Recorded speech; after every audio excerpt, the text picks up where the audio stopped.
తండేల్ సినిమాలో జగన్ అని చెప్పేసి బయట ఒక చర్చ ఏదో నడుస్తుంది. Thandel cinema is a true story అని.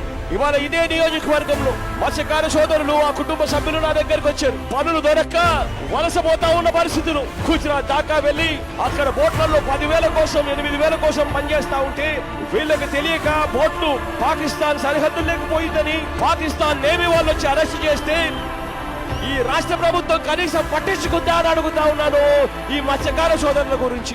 ఇవాళ ప్రతి మత్స్యకార సోదరుడికి నేను భరోసా ఇచ్చి చెప్తా ఉన్నా, మన వాళ్ళను మళ్ళీ వెనక్కి తిరిగి తీసుకొచ్చేట్టుగా చేస్తామని చెప్పి హామీ ఇస్తా ఉన్నానని చెప్తా ఉన్నా. 14 నెలలు పాకిస్తాన్ చెరలో ఉండి విముక్తి పొందిన ఉత్తరాంధ్ర మత్స్యకారులు ప్రాణాలపై ఆశలు వదిలేసుకున్న తమ జీవితాల్లో సీఎం వైఎస్ జగన్ వెలుగులు నింపారని వారు ఆనందం వ్యక్తం చేస్తున్నారు. మాకు చనిపోయిన వాళ్ళు ప్రాణం పోసి మాకు బ్రతికించినటువంటి సార్ పునర్జన్మ ఇచ్చారు.